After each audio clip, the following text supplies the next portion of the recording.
శతాబ్దాల తెలుగు పత్రికలు తీరుతెన్నులు ప్రసంగ పరంపరలో 5వ భాగం. గత 4 భాగాల్లో 1830 ప్రాంతాల నుంచి ప్రారంభించి 1930 వరకు వెలువడిన తెలుగు పత్రికల్లో ముఖ్యమైన పత్రికల గురించి చాలా విశేషాలు తెలుసుకున్నాం. క్రిందటి భాగం 4వ భాగంలో 1918 తర్వాత ప్రారంభమైన కొన్ని తెలుగు పత్రికలు తెలుగు, త్రివేణి, గృహలక్ష్మి, అలాగే తెలంగాణలో తెలుగు పత్రికల పుట్టుక, హితబోధిని, తెనుగు పత్రిక, గోలకొండ పత్రిక, వీటి వివరాలన్నీ కూడా తెలుసుకున్నాం. ఈరోజు 5వ భాగంలో 1930 ప్రాంతాల్లోనూ ఆ తర్వాత వచ్చిన మరికొన్ని తెలుగు పత్రికల గురించి మాట్లాడుకుందాం. ముందుగా మనం విశేషాలు తెలుసుకోబోతున్న సాహిత్య ద్వైమాస పత్రిక జయంతి.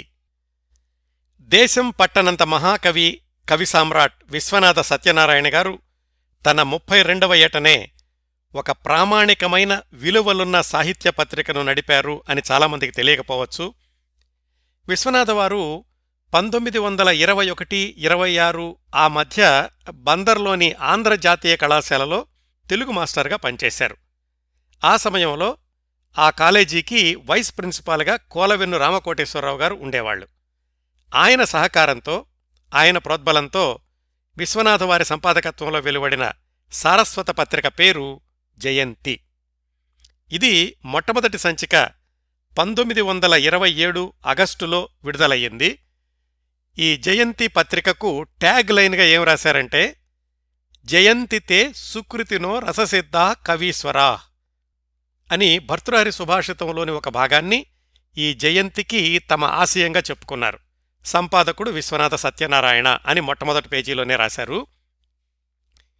ఇంకా ఈ పత్రికలో ఏముంటాయి ఏమిటి అనే విషయం కూడా స్పష్టంగా ఏం రాశారంటే, జయంతి 2 మాసాలకు ఒకసారి వచ్చే పత్రిక, సాలుచందా 4 రూపాయలు.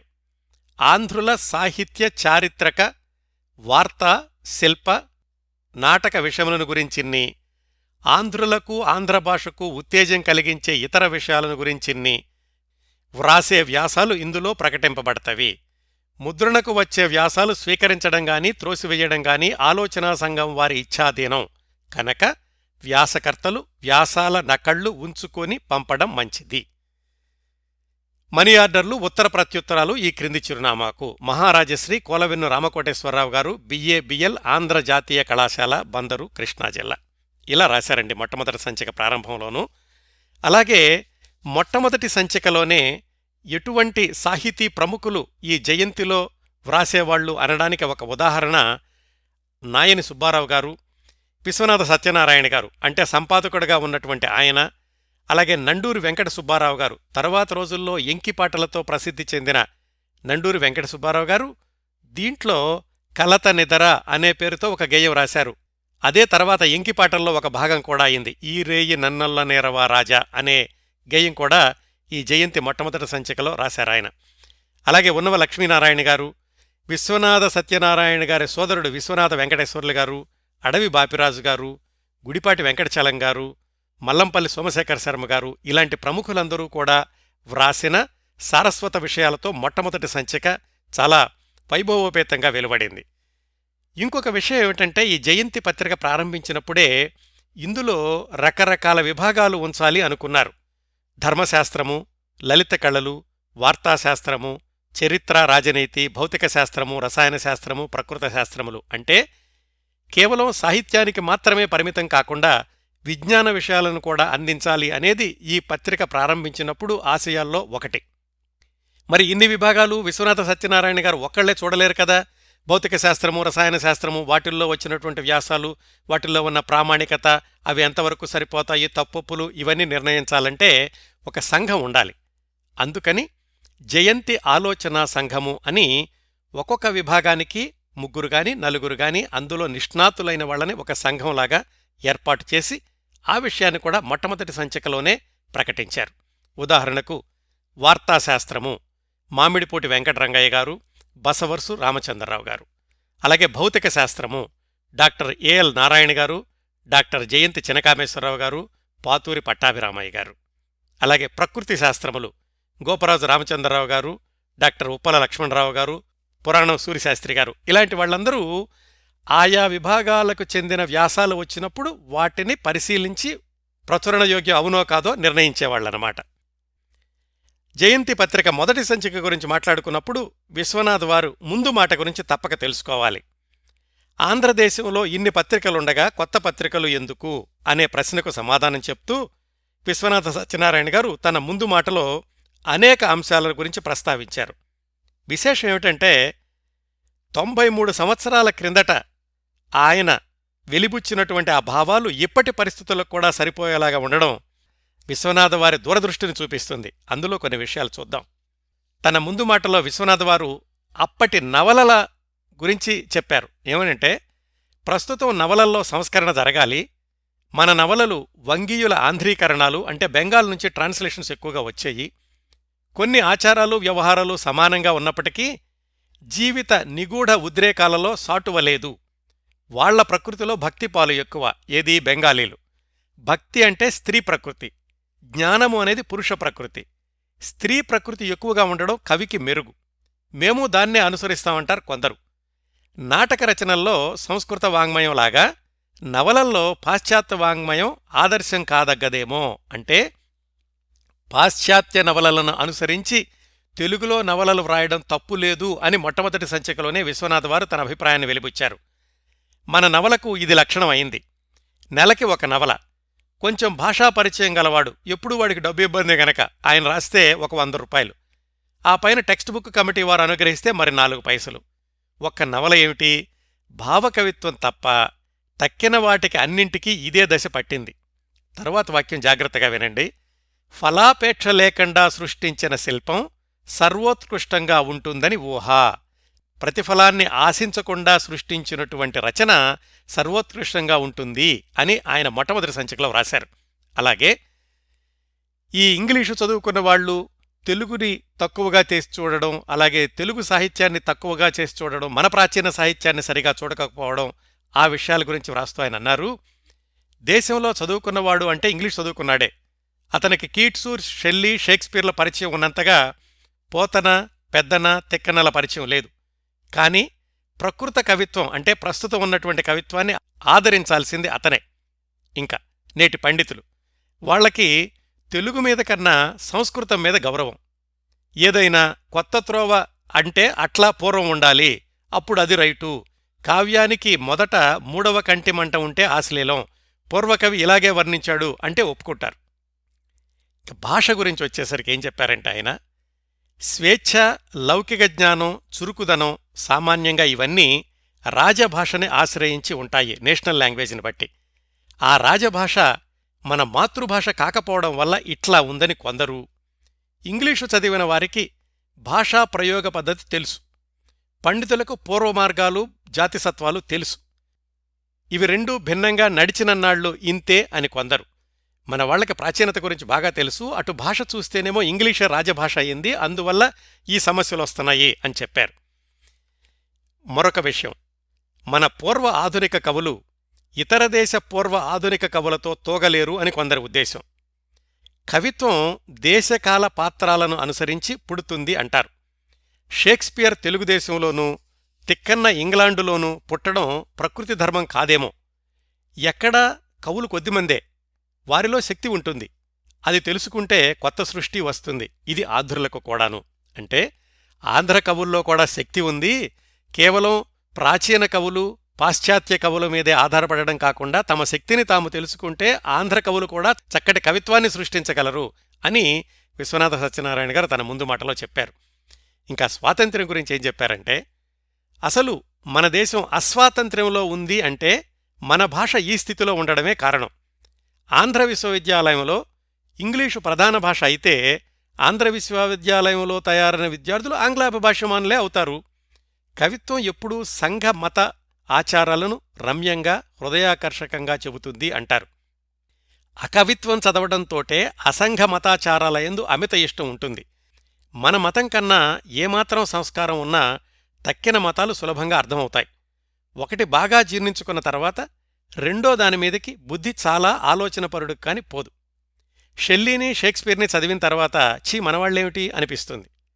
వాళ్ల దేశమన్నా వాళ్ల సంఘ ఆచారాలన్నా అభిమానం కలుగుతుంది. అలా కాకుండా మనం తిక్కన పోతన్నలనే మొదటగా ఎరిగి ఉంటే ఆ అభిమానం ఇక్కడికి ప్రవహిస్తుంది. ఆంధ్ర విశ్వవిద్యాలయంలో జరిగిన విద్యార్థులందరూ షేక్స్పియర్ షెల్లీలకు లాగా తిక్కన మొదలైన వాళ్ల పట్ల గౌరవం కలవాళ్లై వీళ్ల శిల్పం అట్లా తెలుసుకుంటే మరో నిమిషం వీళ్ళకి స్వరాజ్యం కావద్దు, మా తిక్కన ఇంతటివాడు అని ఇతర దేశవాళ్లకి చూపిస్తారు వాళ్లే. కార్లే ధోరణి ఎవరో అడిగారట, ఒకవేళ వదిలిపెట్టాల్సి వస్తే హిందూ దేశం వదిలిపెడతావా షేక్స్పియర్ను వదిలిపెడతావా అని.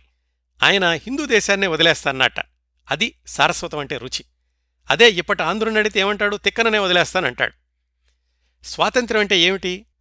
సంఘ మతాచారాల్లో వ్యవస్థ ఉండడం, వ్యక్తిత్వం చావకుండా చూసుకోవడం. ఈ సంఘ మత ఆచారాలకి ప్రధాన జయస్తంభం సారస్వతం. ఆ సారస్వతాన్నే ఎండగడితే చైతన్యం పోతుంది. అందువల్ల సారస్వతాన్ని గౌరవించండి అని చెప్పారు. చిట్ట చివరి మాటలు ఏం రాశారో చూడండి, ఇప్పటికి కూడా యథాతథంగా వర్తిస్తాయి. ఏ జగత్తుకైనా జీవితానికయ్యే భాషే పరిగ్రాహ్యం.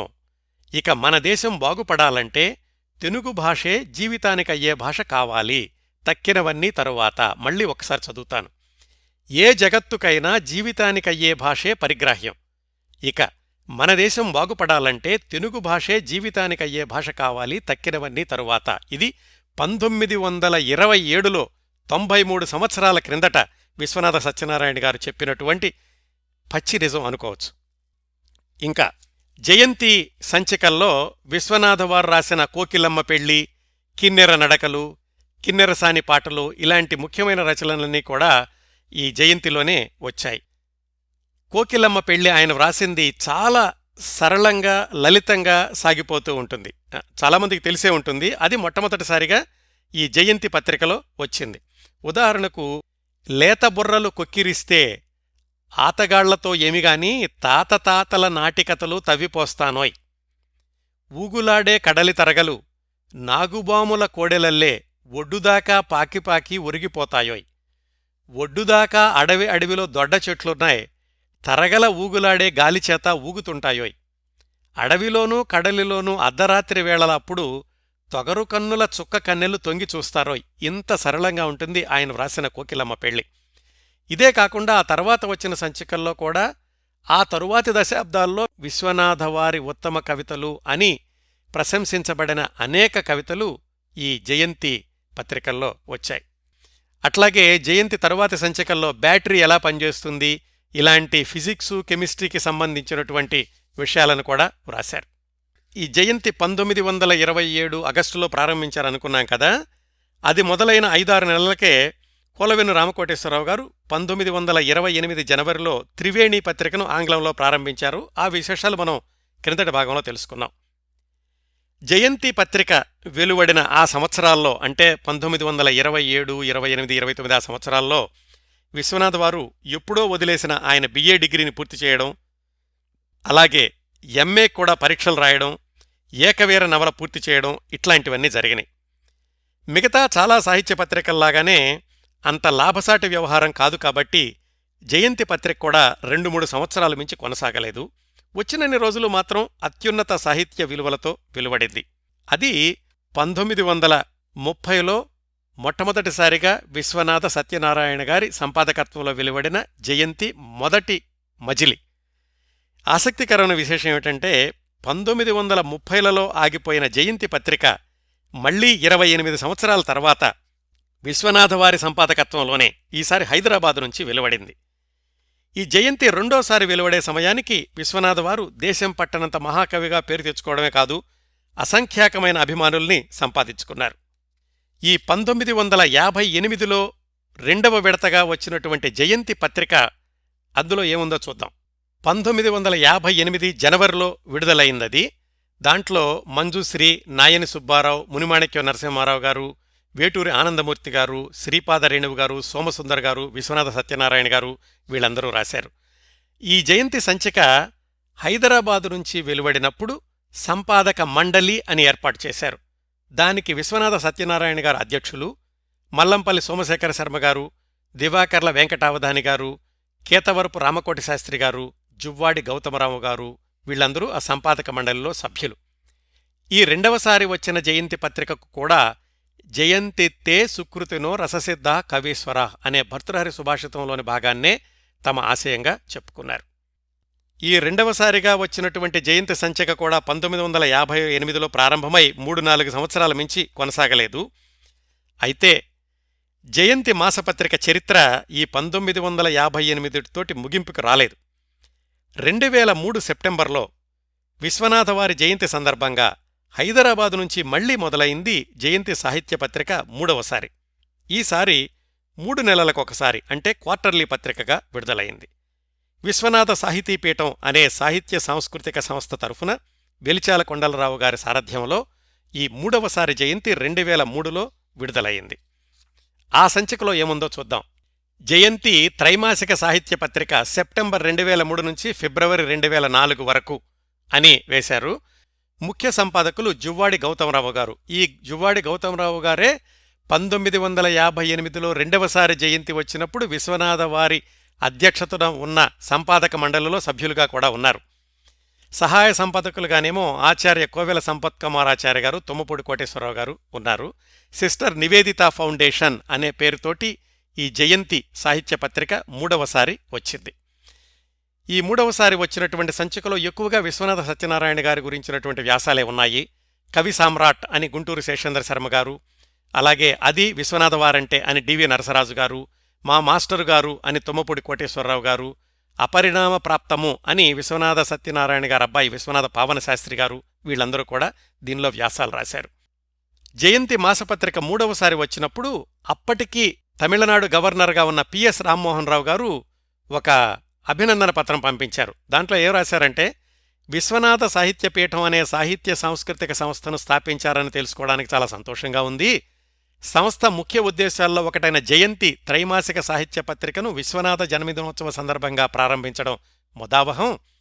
ఈ సందర్భంగా యాదృచ్ఛికమైన ఒక యథార్థ విషయం, విశ్వనాథవారు నేను ఒకే ఊరి వాళ్లం. దానికి పైన విజయవాడ ఎస్ఆర్ఆర్ సివిఆర్ కాలేజీలో తెలుగు అధ్యాపకులుగా విశ్వనాథవారు నాకు గురువు, మా తండ్రిగారికి సమకాలీనులు.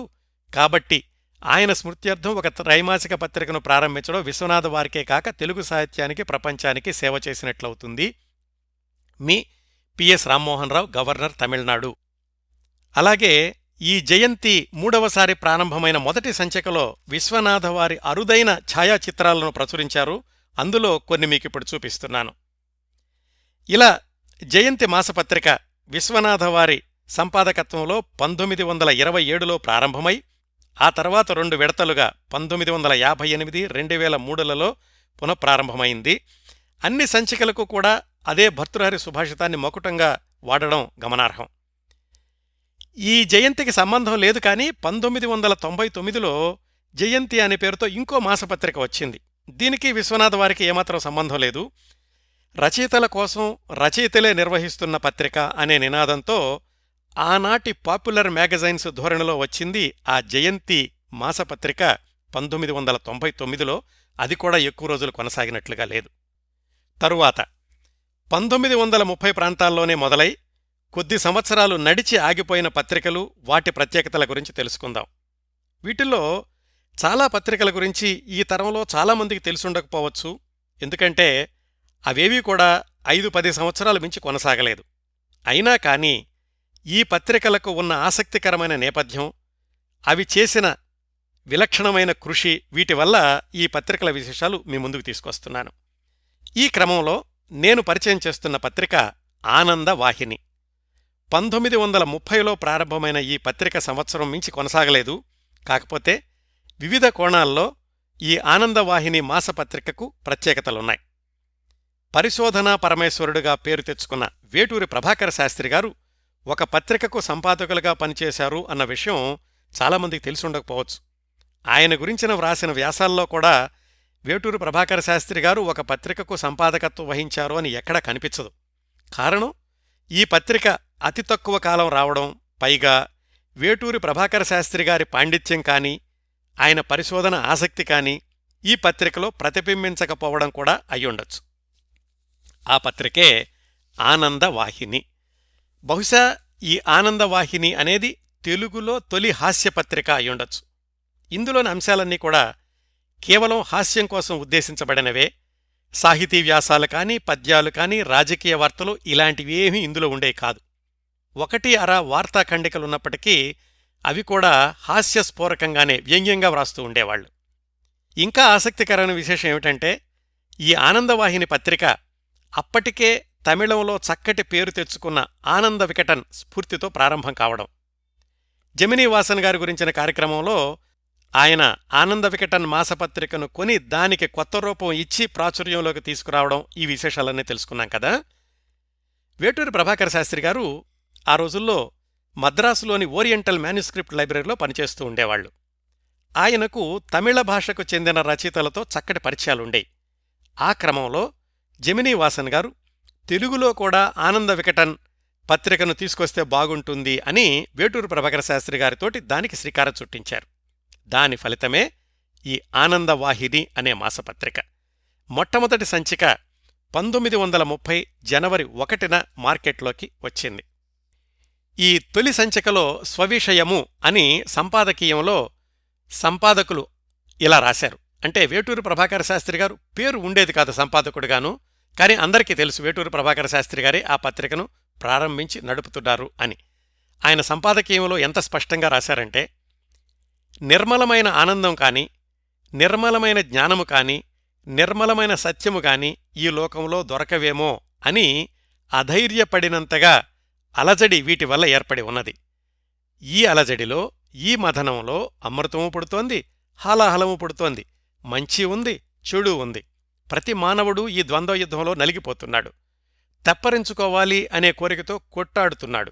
కాని వెన్ను చూడలేని కన్ను, కన్ను చూడగలిగినంత దూరంలో ఉన్న వాటి మాటనైనా వినలేని చెవి, మరునిమిషంలో రానున్న దానిని గుర్తించలేని మనసు, వీటితో మానవమాత్రుడు ఏమి శాంతి పొందగలడు అంటే, ఆ రోజుల్లో ఉన్నటువంటి మానసిక అశాంతిని వీటన్నిటినీ కూడా ఆయన ప్రస్తావిస్తూ ఇలాంటి వాటికి విరుగుడుగా ఈ హాస్యపత్రికను తీసుకొస్తున్నాము అని తర్వాత దాంట్లో చెప్పారు.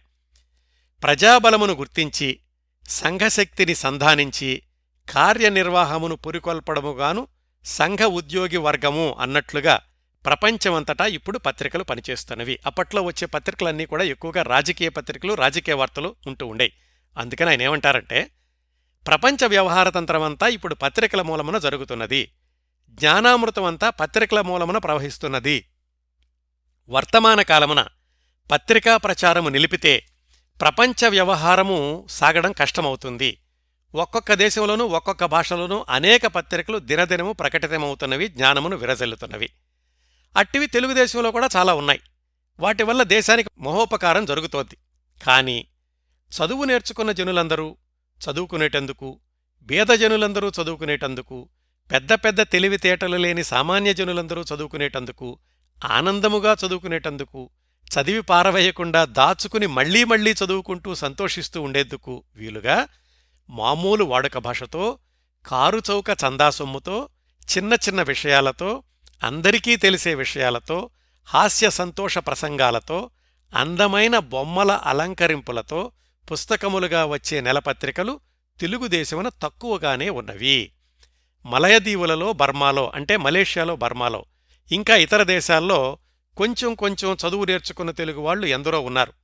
వారికి కూడా తెలుగుదేశంలోని కూలీనాలే వ్యవసాయం మొదలైన పనిపాట్లు జరుపుకునే వారికి, పెద్దలకే కాదు వాళ్లక్కూడా ఉపయోగపడాలి అనే తలపుతో ఇప్పుడు మేము ఆనందవాహినిని ఆరంభించాము.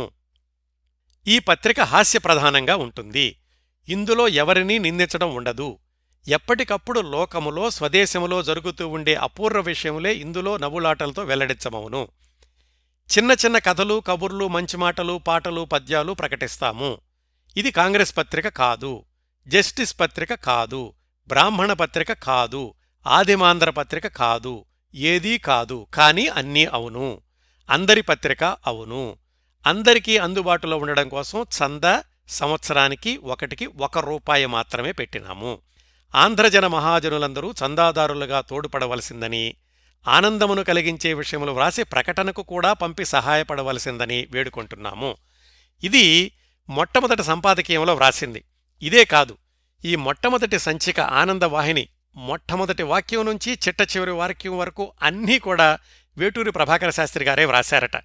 కొన్ని ఆయన పేరుతోటి, కొన్ని మారు పేరుతోటి, కొన్ని అసలేం పేరు లేకుండాను. మొత్తం వేటూరి ప్రభాకర శాస్త్రి గారే రాశారు. హాస్యాన్ని అందించడానికి ఆయన చూపించిన వైవిధ్యం మొట్టమొదటి సంచికలో చాలా ఆశ్చర్యం వేస్తుంది.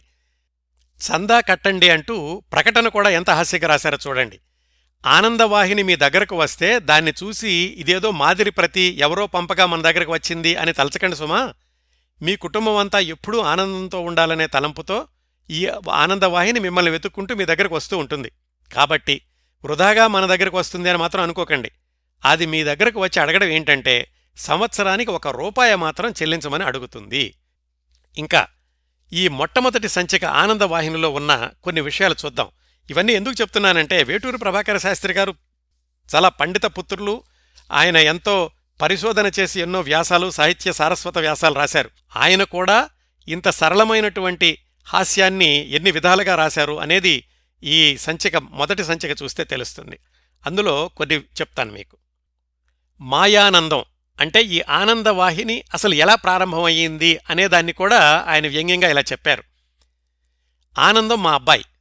ఇప్పటికి 5 ఏళ్ల క్రిందట అరవదేశంలో వాడు పుట్టాడు. ఆనందం అంటే ఆనంద వికటన్ అన్నమాట. వేడుకలు, వేళాకోళలు, వెక్కిరింపులు, నవ్వుటాలు మా ఆనందాన్ని పుట్టుకకు మునిపే పుట్టినవి. ఆగర్భ హాస్యగాయుడు వాడు. వాడి ఆనంద హాస్యాలను విని అరవ సోదరులందరూ ఆనంద వికటన్ అని వాడికి నామకరణం చేశారు. ఆనంద వికటన్ పేరు విననివారు, వాడి హాస్యాలు ఎరగనివారు అరవదేశంలో లేరు. 5 ఏళ్లలోనే అంత అసాధ్యుడైనాడు. ఇది 1930లో ప్రారంభమైంది కదా.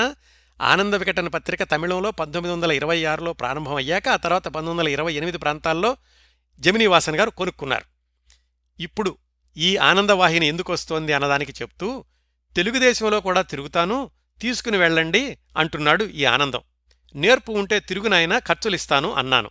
మా ఆనందం ఇప్పుడు ఆంధ్రదేశ సంచారం ఆరంభిస్తున్నాడు. పేరు ఆనందమైనట్టు వీడి నడవడిక కూడా ఆనందంగానే ఉంటుంది. వేళాకోళాలు చేస్తాడని, వెక్కిరిస్తాడని వీడి మీద మీరు కోపగించుకోవద్దు ఇలా రాస్తూ వచ్చారు. అంటే ఆ ఆనంద వికటన్ పత్రిక యొక్క స్ఫూర్తితోటి వాళ్ల యొక్క అనుబంధంగాను ఈ తెలుగు పత్రిక ప్రారంభిస్తున్నాను అని చెప్పారు. అప్పట్లో నెల్లూరులో ఒక సభ జరిగిందట. మామూలుగా వచ్చినటువంటి వార్తను కూడా ఎంత హాస్యంగా రాశారంటే ఆయన, ఈ మధ్య నెల్లూరులో బ్రాహ్మణేతర మహాసభ జరిగింది. బ్రాహ్మలను ఆ పార్టీలో చేర్చుకోవడం మానడం అనే విషయంలో వాత ప్రతివాదాలు జరిగినాయి. చేర్చుకోవల్ల కాదని తీర్మానం అయింది. ఇలా మొదలుపెట్టి రాస్తూ చిట్ట చివరిలో ఏమన్నారంటే, నిజంగా మన పక్షం జస్టిస్ పక్షం అనిపించుకోవాలంటే మన మధ్య ఉండి అటు బ్రాహ్మల్ని ఇటు మాలల్ని 2 చేతులతో ఈడ్చుకుని మనలో కలుపుకోవాలి. అంతా ఒకటి కావాలి. అంతేకాని బ్రాహ్మల్ని దూరంగా ఉంచడం మంచిది కాదు. వాళ్ళు ఎట్లాగూ తెలియగలవాళ్లు. మనం అవమానించడానికి చేసిన పనిని అనుకూల పద్ధతికి తిప్పుకోగలరు, తప్పించుకోగలరు అంటున్నారని కొందరు ఇలా రాశారు. ఈ ఆనందవాహిని చూస్తుంటే మరొక ఆసక్తికరమైనటువంటి విషయం కనిపించింది. ఏమిటంటే ఇందులో ప్రకటనలు విచిత్రమైనటువంటి వస్తువుల యొక్క వ్యాపార ప్రకటనలు కనిపెండని.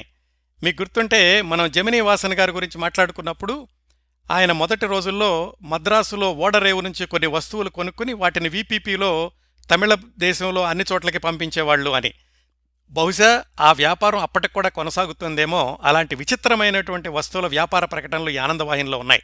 ఉదాహరణకి 130 వస్తువులు గల జర్మనీ పెట్టే, అందులో ఏమేమి ఉన్నాయో రాశారు. అది ₹2.12 ఆ పెట్లో ఏమున్నాయంటే 14 క్యారెట్ల రోల్డ్ గోల్డ్ అందమైన పాళీలు గల ఫౌంటైన్ పెన్ను, నానా రకముల కలములు 6, శ్రేష్టమైన పాళీలు 12, మనీ పర్సు 1, జర్మనీ సిరాబుడ్డి 1, ఇలాంటివన్నీ కలిసి ₹2.12 అందిస్తాము అని రాశారు. ఇలాంటి వ్యాపారాలే జమినీవాసన్ గారు చేసి ఆ తర్వాత ఈ ఆనంద వికటన్ కొని ఆయన తర్వాత సినిమాల్లోకి వెళ్ళడం అంతా జరిగిందనుకోండి. ఇంకా కొన్ని ప్రకటనలు ఈ పత్రికలో ఉన్నవి. మాయసిర, ఎవ్వరినీ తెలియనంత రహస్యంగా ఉత్తరములు వ్రాసుకోవాలంటే ఈ సిరానే ఉపయోగించవలెను. వ్రాసిన పిదప ఎవరి చేతను చదువుటకు సాధ్యము కాదు. అటుల చదువువలనంటే ఆ సిరాతో కూడా పంపుబడు పద్ధతిని అనుసరించవలనసింది. ఒక బుడ్డి సిర 12 అణాలు. అంటే ఆ సిరాతో రాస్తే కనిపించదట. వాళ్ళేదో చెబుతారు, ఆ పద్ధతిని అనుసరిస్తేనే ఆ రాసింది చదవచ్చు, మిగతా వాళ్ళకి అది అర్థం కాదు అని. అలాగే 14 క్యారెట్ల బంగారు పాళీ కలిగి ₹3 వెలగల ఫౌంటైన్ కలము ఉచితం. ఏదో ఒకటి కొంటే ఇంకోటి ఉచితంగా ఇస్తామని. చిన్న సైజు కుట్టు యంత్రము, అలాగే రోల్డ్ గోల్డ్ రిస్టు వాచి, అందమైన పట్టు ఉత్తరీయములు, మహాత్మాగాంధీ బనియన్లు, ఇలాంటి ప్రకటనలన్నీ కూడా ఈ ఆనందవాహినిలో ఉన్నాయి. ఇవన్నీ చూస్తే తెలుస్తుంది ఖచ్చితంగా ఇది ఆనంద వికటన్ పత్రికకు అనుబంధంగా వచ్చి ఉంది. అందుకనే ఎస్ఎస్ వాసన్ గారి యొక్క వ్యాపార ప్రకటనలు కూడా ఇందులో ఉన్నాయి అని.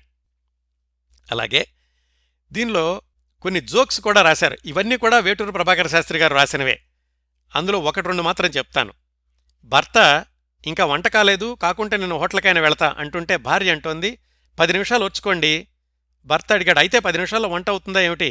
కాదండి కాదు, నేను తమతో కూడా హోటల్కి వచ్చేస్తా. అదొక జోక్, హాస్యలహరి అనే పేరుతోటి. అలాగే ఇంకోటి, జడ్జి గారు అంటున్నాడు ముద్దాయితోటి, నువ్వేదైనా చెప్పుకోవలసి ఉంటే చెప్పు. ముద్దాయి ఏమన్నాడంటే, ఏలునోరి ముందు నేనేం చెప్పుకోగలనండి, నేను ఆయన పెళ్ళాం నగలెత్తుకుపోయేటప్పుడు ఆయన గుర్రుమని గురకెడుతూ నిద్రపడుతున్నాడు. ఇప్పుడు నన్ను కళ్ళారా దొంగిలించడం చూశానంటున్నాడు. పచ్చి అబద్ధం కాదండి, అట్లాంటి అబద్ధ సాక్ష్యం నమ్మి నన్ను శిక్షిస్తారా అంటున్నాడు. ఇలాంటివి ఈ పుస్తకంలో దాదాపు 4-5 పేజీలు రాశారు. ఇలా ఉండేదండి ఆనందవాహిని పత్రిక. అది 1, 2, 3 పత్రికల వరకు, అంటే మాసపత్రికగా ఏమాత్రం ఇబ్బందులు లేకుండా వెలువడింది. తర్వాత ఏమైందంటే 1930లోనే ప్రెస్ ఆర్డినెన్స్ అని ఒకటి వచ్చింది. అది పత్రికలకు కాస్త దెబ్బ కొట్టింది. అందుకని ఈ ఆనందవాహిని 1930 జులై, ఆగస్టు, సెప్టెంబర్లో ఆగిపోయింది. 1930 అక్టోబర్లో 7 నుంచి 10 సంచికల వరకు కలిపి ఒకే సంచికతో ప్రచురించారు. దానిలో చెప్పారు కూడాను, ఈ నడుమ విసరి వీస్తూ ఉన్న ప్రెస్సు ఆర్డినెన్సు అనే వడగాడ్పు తాకి మా ఆనందవాహిని కూడా ఇంతకాలం వరకు ఇంకిపోవలసింది అని రాశారు. దానికి కారణం కూడా చెప్పారు. 1930 మే నెలలో ఆనందవాహినిలో ఏవో ఒక రాజకీయ విషయాలు రాశాము, అది గవర్నమెంట్ వారికి నచ్చలేదు, అందుకని ప్రెస్ వాళ్లు కూడా తర్వాత నుంచి మా పత్రికను ముద్రించమన్నారు, అందుకని ఆగిపోయింది అని. ఆ రాజకీయ వార్తలు ఏమిటి వాళ్ళు రాసింది? సాత్విక ఉద్యమము అనే సంపాదకీయము, అలాగే గాంధీ మహాత్ముని సత్యాగ్రహం గురించి, గాంధీగారి ఉద్యమం గురించి, మద్రాసు ప్రభుత్వం మీద విసుర్లు, ఇవి ప్రచురించినందుకు కాను ప్రెస్ ఆర్డినెన్స్ మూలంగా ఒక 3 నెలల పాటు ఈ ఆనందవాహిని ఆగిపోయింది. వేటూరు ప్రభాకర శాస్త్రి గారు ఆనందవాహినిలో తక్రానంద స్వామి, పుణ్యవతి భాగ్యవతి, మా మేనత్త ఇలాంటి శీర్షికలన్నీ కూడా గౌతముడు అనే పేరుతో వ్రాస్తూ ఉండేవాళ్లు. 1 సంవత్సరం పాటు వరకు బాగానే సాగింది. ఆనంద వికటన్ అప్పటికే మంచి ప్రజాభిమానంతోటి కొనసాగుతూ ఉంది వాసన్ గారి నేతృత్వంలో. దాంతోపాటుగా ఇది కూడా ఆ స్థాయికి రావాల్సిందే. కానీ ఆ ముద్రణ కొనసాగుతున్న రోజుల్లోనే వేటూరు ప్రభాకర శాస్త్రి గారు వేరే పనుల వల్ల మద్రాసులో ఎక్కువగా ఉండలేకపోయే సందర్భం వచ్చింది. అందుకని ఏం చేశారంటే, ఆయన ఈ ఆనందవాహిని పత్రిక కావలసిన విషయాలన్నీ ఒకచోట పెట్టి ఆయన ఊరికి వెడుతూ పత్రికా ముద్రణ సరిగ్గా జరిగేట్టు చూడండి అని ఓరియంటల్ లైబ్రరీలో పనిచేస్తున్న పంచాగ్నుల ఆదినారాయణ శాస్త్రి గారు అనే ఆయనకి అప్పచెప్పెళ్లారు. ఆ రోజుల్లో ఏంటంటే గవర్నమెంటుకు ఏమాత్రం వ్యతిరేకంగా రాసినా గానీ పత్రికల మీద చర్య తీసుకుంటూ ఉండేవాళ్లు. వేటూరు ప్రభాకర శాస్త్రి గారు లేనప్పుడు ఒక వ్యాసం వచ్చింది దాంట్లో, అది ప్రభుత్వానికి వ్యతిరేకంగా ఉంది అని ప్రభుత్వం భావించింది. వేటూరు ప్రభాకర శాస్త్రి గారు అక్కడ లేనప్పటికీ ఆయన నైతికంగా సంపాదకుడిగా ఆయనదే బాధ్యత కాబట్టి ఆయనకది చికాకు కలిగించింది. నేను లేకుండా ఎందుకేశారు ఇది అని. మొత్తానికి ఈ గందరగోళంతోటి ఆయన ఆనందవాహిని సంపాదకత్వం నుంచి పక్కకు తప్పుకున్నారు. ఆ తర్వాత కూడా ఎక్కువ రోజులు నడవలేదు ఆనందవాహిని. ఇదండి 1930లో 1 సంవత్సరం పాటు మాత్రం నడిచినటువంటి తెలుగులో మొట్టమొదటి హాస్యపత్రిక ఆనందవాహిని. అది కూడా పండితపుత్రులు వేటూరు ప్రభాకర శాస్త్రి గారి సంపాదకత్వంలో వెలువడింది. తరువాతి పత్రిక ఆ రోజుల్లోనే ప్రారంభమై సుమారుగా 10 సంవత్సరాలు నడిచిన సాహిత్య మాసపత్రిక ఆంధ్రభూమి. ప్రస్తుతం ఉన్న డెక్కన్ క్రానికల్ సంస్థ నుంచి వెలువడే ఆంధ్రభూమికి 90 సంవత్సరాల క్రిందట వచ్చిన, ఇప్పుడు మనం విశేషాలు తెలుసుకోబోతున్న ఈ ఆంధ్రభూమికి పేరులో తప్ప ఇంకేమాత్రం సంబంధం లేదండి. అలనాటి ఆంధ్రభూమి 1933 మేలో ప్రారంభమై 1942 జులై వరకు కొనసాగింది. దీనికి సంపాదకత్వం వహించిన ఆయన పేరు ఆండ్ర శేషగిరిరావు గారు. ఈ ఆండ్ర శేషగిరిరావు గారిని వీరాంధ్రులు అనేవాళ్లు. ఆయనట ఆ రోజుల్లో ఆంధ్ర రాష్ట్రం వచ్చేదాకా సిగముడి వెయ్యను అని చాణక్యుడిలాగా ప్రతినపూని శిరోజాలు, గడ్డలు, మీసాలు పెంచారట. ఈ పత్రికలో ఆంధ్రజాతికి సంబంధించిన వివిధ విషయాలను ప్రామాణికంగా పరిశోధనా దృష్టితో ప్రచురించేవాళ్లు. ఏది ఆంధ్రభూమిలోను. ఆయన స్వయంగా సరళ గ్రాంధికంవాది అయినప్పటికీ గిడుగు రామ్మూర్తి పంతులు గారి యొక్క వ్యవహారిక ఆంధ్ర భాషా ఉద్యమాన్ని గౌరవిస్తూ ఆయన ఈ ఆంధ్రభూమిలో సరళమైనటువంటి తెలుగులోనే వ్రాశారు చాలా వరకు. ఆంధ్రభూమి 2వ సంచికలో 1933 జూన్లో అప్పట్లో ఉన్న ప్రసిద్ధులందరూ కూడా రాశారు. కవికొండల వెంకట్రావు గారు, బొడ్డు బాపిరాజు గారు, ఊటుకూరి సత్యనారాయణరావు గారు, మంగిపూడి వెంకట శర్మ గారు, పురిపండ అప్పలస్వామి గారు, ఓలేటి పార్వతీశం గారు, కుర్రా వెంకట సుబ్బారావు గారు, సామవేదం జానకి రామశర్మ గారు వీళ్ళందరూ కూడా ఈ ఆంధ్రభూమిలో రాశారు. ఇది సాహిత్య సాంస్కృతిక పత్రిక అని చెప్పారు. ఆంధ్రభూమిలో ఉన్నటువంటి కొన్ని ప్రత్యేకతలు నేను గమనించింది ఏంటంటే, ఆ రోజుల్లోనే అంటే 1933లోనే అడ్వర్టైజర్స్ ఇండెక్స్ అంటే ప్రకటనల యొక్క జాబితా మొట్టమొదట్లోనే ఇచ్చారు. వెంకట్రామ అండుకో వాళ్ళు దేని గురించి ప్రకటించారు, ఏ పుటలో ఉంది. అలాగే కోదండరాం పిళ్ళే గారు ఉత్తమ తరగతి కర్ర సామగ్రుల గురించి 6వ పుటలో ఇచ్చారు. అలాగే అమృతాంజనం డిపో వారు అమృతాంజనము తామర తైలం గురించి కవర్ పేజీలో వేశారు అని ఇంత చక్కగా రాశారు. చాలా పత్రికల్లో ఈ ప్రకటనల సూచి అనేది ఉండేది కాదు. ఆ రోజుల్లో ఆండ్ర శేషగిరిరావు గారు ప్రారంభించిన చక్కటి సాంప్రదాయం అని చెప్పుకోవాలి. ఇంకొకటేమిటంటే, ఈ ఆంధ్రభూమిలో నాకు కనిపించింది, రచయితల పేర్లు వేరే వాళ్ళు రాయడం గాని అచ్చులో గాని కాకుండా వాళ్ల స్వదస్తూరితో ఉన్న సంతకాలతోటి వ్యాసాలని అంశాలని ప్రచురించడం. కవికొండల వెంకట్రావు గారు, బొడ్డు బాపిరాజు గారు, మంగిపూడి వెంకట శర్మ గారు వీళ్ళందరి యొక్క సంతకాలు ఈ ఆంధ్రభూమిలో చూడొచ్చు. అవే కాకుండా మధ్య మధ్యలో పూర్తి పేజీ సింగిల్ కలర్ ఫోటోలు కూడా వేశారు. ప్రశాంతర రమ్య ప్రదేశము అని మిగతావి కూడాను. 10 సంవత్సరాలు వెలువడినటువంటి ఈ ఆంధ్రభూమి పత్రిక అప్పట్లో ప్రామాణికత గల సాహిత్య పత్రికగా పేరు తెచ్చుకుంది. మిగతా పత్రికల్లాగానే 10 సంవత్సరాలు మించి ఇది కొనసాగలేదు. ఈ ఆంధ్రభూమిలో నాకు కనిపించిన మరొక ఆసక్తికరమైన విశేషం ఏమిటంటే, ఆ రోజుల్లో అంటే 1936 ప్రాంతాల్లో ఒక ప్రకటన ఏమొచ్చిందంటే, ఆంధ్రజ్యోతి మోల్మేన్ వారపత్రిక, సాలుచంద 3 రూపాయలు, విడిపత్రిక 9 పైసలు. ఈ ఆంధ్రజ్యోతి అనే వారపత్రిక ఆ సంవత్సరాల్లో బర్మా నుంచి వచ్చింది, తెలుగుదేశం నుంచి కాదు. బర్మాలో అప్పటికే 1,60,000 మంది ఆంధ్రులు ఉన్నారు. వాళ్ల క్షేమానికి పాటుపడే వారపత్రిక ఈ ఆంధ్రజ్యోతి. ఇందులో కార్మిక, సాంఘిక, రాజకీయ, వాణిజ్య విషయాలు నిష్పాక్షికంగా చర్చించబడును. దీనికి బర్మా అంతా కూడా ప్రచారం ఉంది. వర్తకులు ఈ ఆంధ్రజ్యోతిలో సరకులను ప్రకటిస్తే మంచి లాభం పొందగలరు. వివరములకు editor, Andhrajyothy, 185 lower main road, మోల్మేన్ అని వ్రాయుడు అని ఒక ప్రకటన ఉంది. ఆసక్తికరమైన విషయం ఏమిటంటే, ఆంధ్రభూమి అప్పట్లోనే వచ్చింది, ఆంధ్రజ్యోతి అప్పట్లోనే బర్మాలో ఉంది. అంటే ఇప్పుడున్న పత్రికలకి వాటికేం సంబంధం లేదు, కానీ పేర్ల విషయంలో అంత ముందుగానే వాళ్ళు ఆంధ్రభూమి, ఆంధ్రజ్యోతి అనే పత్రికల్ని తీసుకొచ్చారన్నమాట. ఇవండి 1930 ప్రాంతాల్లో ప్రారంభమైన కొన్ని తెలుగు పత్రికల విశేషాలు. తరువాత అదే రోజుల్లో ప్రారంభమై 90 సంవత్సరాలుగా వెలువడుతున్న ఒక విభిన్నమైన వారపత్రిక గురించి తెలుసుకుందాం. అదే జమీన్ రైతు. ఆ రోజుల్లో అంటే 1930 ప్రాంతాల్లో వచ్చిన పత్రికలు అన్నింటికంటే భిన్నమైన ఆశయాలతో నెల్లూరు కేంద్రంగా స్థానిక పత్రికగా మొదలైంది జమీన్ రైతు. ఆ పేరులోనే చాలా విభిన్నత ఉంది కదా. ఆ పేరులోనే ఆశయాన్ని కూడా ప్రతిఫలింపచేశారు దాన్ని స్థాపించినటువంటి నెల్లూరు వెంకటరామనాయుడు గారు. ఆ రోజుల్లో ఆంధ్రదేశం అంతా కూడా జమీందారులు, జమీలు, వాళ్ల వ్యవసాయ భూముల్ని సాగు చేసే రైతులు ఇలా ఉండేది పరిస్థితి. ఆ నేపథ్యంలో రైతులకు, జమీందారులకు వారధిలాగా ఒక పత్రికను తీసుకురావాలి అనుకోవడం చాలా సాహసం, చాలా వినూత్నం కూడా.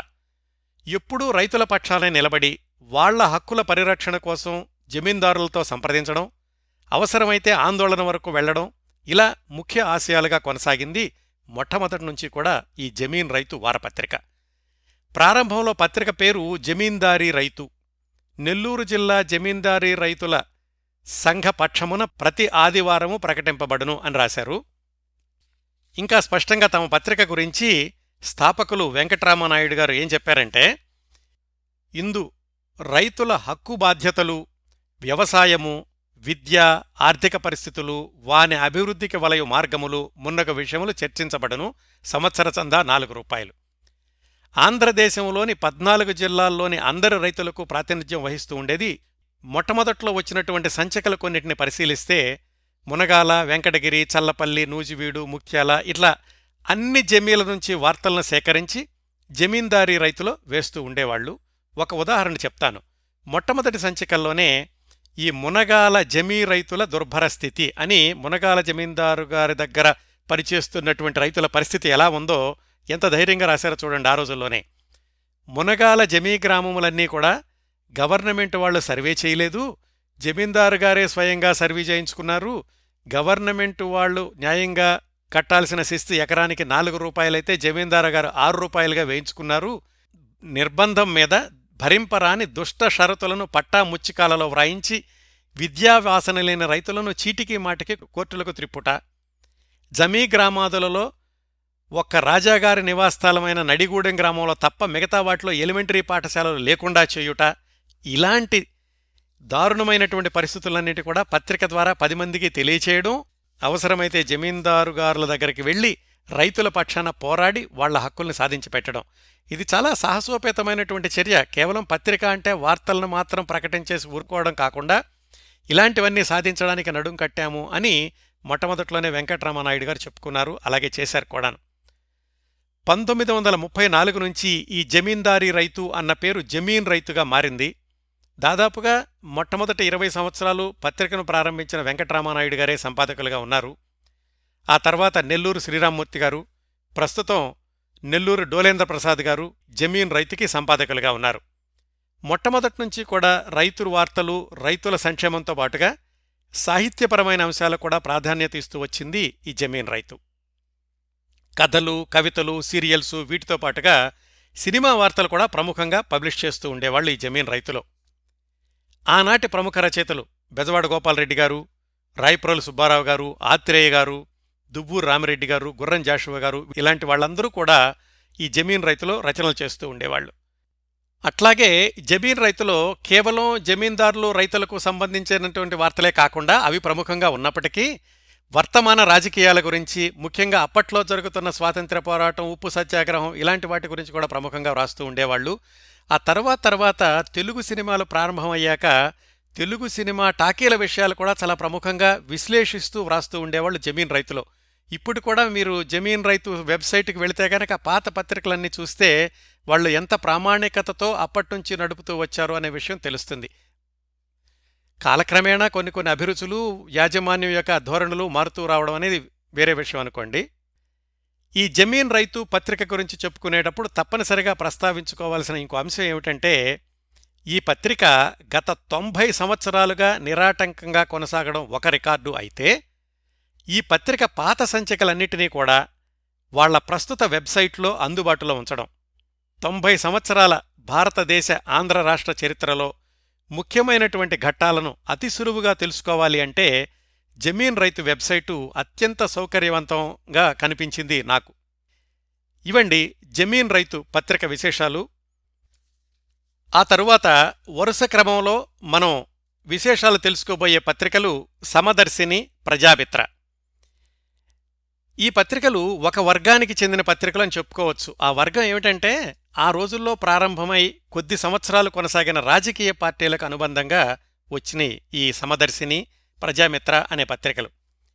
జస్టిస్ పార్టీకి అనుబంధంగా సమదర్శిని, ప్రజామిత్ర పార్టీకి అనుబంధంగా ప్రజామిత్ర అనే పత్రికలు వచ్చినాయి. ఇవి 1930-40 ప్రాంతాల్లో వెలువడినటువంటి పత్రికలు. ఇవి రాజకీయ పార్టీలకు అనుబంధంగా ప్రారంభమైనప్పటికీ కేవలం పార్టీ వార్తలకు పరిమితం కాకుండా తెలుగు సాహిత్యానికి పెద్దపీట వేయడం అనేది వాటి ప్రత్యేకత. అందు కారణం కూడా ఉందండి. ఆ పత్రికలకు సారథులైన వాళ్లు తెలుగు సాహిత్యంలో నిష్ణాతులు కావడం. వాళ్లే తాపీ ధర్మారావు గారు, గూడవల్లి రామబ్రహ్మం గారు. తెలుగు సాహిత్యంతో ఏ కొంచెం పరిచయం ఉన్న వాళ్లకైనా తాపీ ధర్మారావు గారి గురించి ప్రత్యేకంగా చెప్పాల్సిన అవసరం లేదు. తాపీ ధర్మారావు గారు స్వయంగా రచయిత, అప్పటికే చాలా పుస్తకాలు రాశారు. ఆ తర్వాత రోజుల్లో ఆయన రచయితగా కొనసాగడమే కాకుండా సినీ రచయితగా కూడా కొనసాగారు. ఇంకా తేలిగ్గా గుర్తుపట్టాలంటే రోజులు మారాయి, రాముడు భీముడు లాంటి సూపర్ హిట్ చిత్రాలను అందించిన తాపీ చాణక్య గారు తాపీ ధర్మారావు గారు అబ్బాయే. అలాగే తెలుగు చలనచిత్రరంగపు తొలి దశాబ్దాలతో పరిచయం ఉన్న ఎవరికైనా గానీ గూడవల్లి రామబ్రహ్మం గారి గురించి తప్పనిసరిగా తెలిసే ఉంటుంది. మాలపిల్ల, రైతుబిడ్డ లాంటి అభ్యుదయవాద చిత్రాలను నిర్మించిన గూడవల్లి రామబ్రహ్మం గారు, తాపీ ధర్మారావు గారు, గూడవల్లి రామబ్రహ్మం గారు వీళ్ళిద్దరూ 90 సంవత్సరాల క్రిందటే తెలుగు వార్తాపత్రికల్లోనూ సాహిత్య అనుబంధాల్లోనూ కొత్త దారులు వేశారు అనడంలో ఏమాత్రం అతిశయోక్తి లేదు. వివరాల్లోకి వెళితే 1920 ప్రాంతాల్లో ప్రారంభమైంది బ్రాహ్మణేతర ఉద్యమం అనేది. దాంట్లో నుంచి రూపుదిద్దుకున్న రాజకీయ పార్టీ జస్టిస్ పార్టీ. బొబ్బిల్ రాజా, మిర్జాపురం రాజా, చల్లపల్లి రాజా మొదలైన వాళ్లందరూ ఈ జస్టిస్ పార్టీలో క్రియాశీలకంగా ఉండేవాళ్లు. జస్టిస్ పార్టీకి చెందిన మునిస్వామి నాయుడు అనే ఆయన అప్పట్లో మద్రాసు రాష్ట్రానికి ప్రధానమంత్రిగా ఎన్నికయ్యారు. ఆ 1930 ప్రాంతాల్లో ఏమిటంటే రాష్ట్రానికి ముఖ్యమంత్రులనే ప్రధానమంత్రులు అనేవాళ్లు. ఈ నేపథ్యంలో జస్టిస్ పార్టీ తమ ఆశయాల ప్రచారం కోసమని సమదర్శిని అనే దినపత్రికను ప్రారంభించారు. అది 1928 ప్రాంతాల్లో ప్రారంభమైంది. మొట్టమొదట్లో దినపత్రిక, ఆ తర్వాత వారానికి 2 సార్లు అలా వస్తూ ఉండేది. ఈ సమదర్శిని దినపత్రికకు, ఆ తర్వాత ద్వైవార పత్రికకు పింజల సుబ్రహ్మణ్య శెట్టి అనే ఆయన పబ్లిషర్ అని, అలాగే గానాల రామ్మూర్తి అనే ఆయన సంపాదకుడని ఆ ముఖచిత్రం మీద కనిపిస్తూ ఉంటుంది. పేరుకి గానాల రామ్మూర్తి అని ఉన్నప్పటికీ సమదర్శినికి అసలైన ఎడిటర్ తాపీ ధర్మారావు గారు. తాపీ ధర్మారావు గారి నేపథ్యం, అలాగే ఆయన జీవిత గమనం చాలా ఆసక్తికరంగా స్ఫూర్తిదాయకంగా ఉంటుంది. ఆ వివరాలు త్వరలోనే ప్రత్యేక కార్యక్రమంలో మాట్లాడుకుందాం. ఈ సమదర్శిని సందర్భంలో తాపీ ధర్మారావు గారి గురించి చెప్పుకోవాలంటే, తాపీ ధర్మారావు గారు బొబ్బిలి రాజా గారికి సెక్రటరీగాను, అలాగే కొంతకాలం మేనేజర్గాను పనిచేశారు. ఆ అనుభవం ఉంది కాబట్టి ఆయన సిఫారసుతోటి సమదర్శిని పత్రికకు సంపాదకత్వ బాధ్యతలు స్వీకరించారు. తాపీ ధర్మారావు గారి ఆధ్వర్యంలో ఈ సమదర్శిని పత్రికలో సమకాలీన రాజకీయ వార్తలతో పాటుగా అనేక సాహిత్యపరమైన అంశాలు కూడా చోటు చేసుకున్నాయి. అప్పటి సమకాలీన ప్రముఖ రచయితలైనటువంటి ముద్దుకృష్ణ గారు, పురిపండ గారు ఇలాంటి వాళ్ళందరూ కూడా సమదర్శనంలో వ్రాస్తూ ఉండేవాళ్లు. శ్రీపాద సుబ్రహ్మణ్య శాస్త్రి గారు లాంటి వాళ్ళు కూడా ఈ బ్రాహ్మణేతర ఉద్యమంలోని మంచిని ఎత్తి చూపిస్తూ ఈ ఉద్యమాన్ని మనం ఎందుకు సమర్థించకూడదు అని వ్యాసాలు కూడా రాశారు ఈ సమదర్శిని పత్రికలో. ఈ సమదర్శిని పత్రికలో పరిశోధనాత్మక వ్యాసాలు వ్రాస్తుండేవాడు ఓ యువకుడు ఆ రోజుల్లో. ఆయనే కొద్ది కాలానికి సమదర్శినిలో ఉపసంపాదకుడిగా చేరారు. ఆయనే గూడవల్లి రామబ్రహ్మంగారు.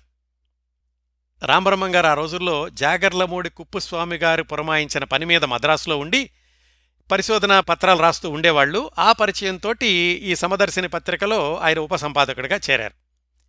తాపీ ధర్మారావు గారు, గూడవల్లి రామబ్రహ్మంగారు ఈ వీళ్ల ఇద్దరి కలయికలో సమదర్శిని ఆ రోజుల్లో పాఠకుల్లోకి విపరీతంగా చొచ్చుకెళ్ళింది.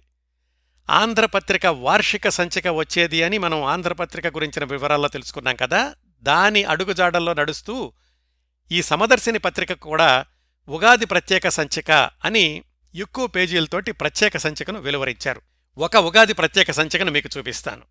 ఇది 1928లో వచ్చినటువంటి సమదర్శిని విభవ సంవత్సరాది సంచిక. ఇది దాదాపుగా 185 పేజీలుంది. ఇదిగో మొట్టమొదటి పేజీలో చూస్తే మీకు కీర్తిశేషులైన దివాన్ బహద్వర్ పిట్టి త్యాగరాయ శెట్టిగా కేటీ గారి దివ్య స్వర్ణార్థము ప్రచురింపబడినది. పత్రికాధిపతి పింజల సుబ్రహ్మణ్యం శెట్టిగారు, సంపాదకుడు పండిత గానాల రామ్మూర్తి గారు అని ఉంది. ఇందులో రాసినటువంటి ప్రముఖుల్ని చూస్తే దేశోద్ధారక కాశీనాథు నాగేశ్వరరావు పంతులు గారు, అలాగే శతావధాని వేలూరి శివరామశాస్త్రి గారు, అడవి బాపిరాజు గారు, విశ్వనాథ సత్యనారాయణ గారు, కోలవెన్ను రామకోటేశ్వరరావు గారు, పింజల సుబ్రహ్మణ్యం గారు, చల్లా శేషగిరిరావు గారు అప్పట్లో ఉన్న ప్రముఖులందరూ కూడా ఈ సమదర్శనలో రాశారు. దీనికి కారణం తాపీ ధర్మారావు గారికి వాళ్లందరితోటి ఉన్నటువంటి పరిచయాలు, తాపీ ధర్మారావు గారి మీద వాళ్లకున్నటువంటి గౌరవము. అలాగే తాపీ ధర్మారావు గారు సమదర్శినిని కేవలం జస్టిస్ పార్టీకి అనుబంధంగా రాజకీయ వార్తలకే పరిమితం చేయకుండా ఉత్తమమైన సాహిత్య వ్యాసాలను కూడా చేర్చాలి, సాహిత్య ప్రక్రియలను కూడా చేర్చాలి అని ఈ ప్రత్యేక సంచికలను ప్రకటించారు. 1933 ప్రాంతాల్లో ఏమైందంటే తాపీ ధర్మారావు గారు వేరే ఉద్యోగం మీద మద్రాసు వదిలేసి వెళ్లడంతోటి గూడవల్లి రామబ్రహ్మంగారు సమదర్శినికి సంపాదకత్వ బాధ్యతలు స్వీకరించారు. ఈ రామబ్రహ్మంగారు ముక్కుసూటిగా వెళ్లే మనిషి, ఎవరికీ భయపడే రకం కాదు. తను న్యాయం, ధర్మం అని నమ్మిన విషయాల్ని పత్రికలో ప్రకటించడానికి ఏమాత్రం వెనకంజ వేసేవాళ్లు కాదు. ఆ తత్వమే గూడవల్లి రామబ్రహ్మంగారికి జస్టిస్ పార్టీ నాయకుడైనటువంటి మునుస్వామి నాయుడు గారికి మధ్య విభేదాలు రేపింది. దాని మూలంగా ఆయన సమదర్శినిలో 3-4 సంవత్సరాలు పనిచేసి రాజీనామా చేశారు గూడవల్లి రామబ్రహ్మంగారు. ఆ తర్వాత జస్టిస్ పార్టీలో వచ్చిన చీలికల మూలంగా సమదర్శిని ఎక్కువ రోజులు కొనసాగలేదు. మొత్తంగా చూసుకుంటే సుమారుగా 1927 నుంచి 1935-36 వరకు నడిచి ఉండొచ్చు ఈ సమదర్శిని పత్రిక. ఇవండి సమదర్శిని పత్రిక విశేషాలు. అలాగే ఈ రోజు మాట్లాడుకోవాల్సిన ప్రజామిత్ర విశేషాలు కూడా మిగిలిపోయాయి. ఆ ప్రజామిత్ర పత్రిక విశేషాలు, అలాగే 1930-40 మధ్యలో తాపీ ధర్మారావు గారి సంపాదకత్వంలో వచ్చిన జనవాణి, కాగడ అనే పత్రిక విశేషాలు, అలాగే 1938లో ప్రారంభమైన ఆంధ్రప్రభ దినపత్రిక విశేషాలు, 1947లో ప్రారంభమైన చందమామ విశేషాలు, ఇవన్నీ వచ్చే వారం శతాబ్దాల తెలుగు పత్రికలు, తీరుతెన్నులు, 6వ భాగంలో మాట్లాడుకుందాం.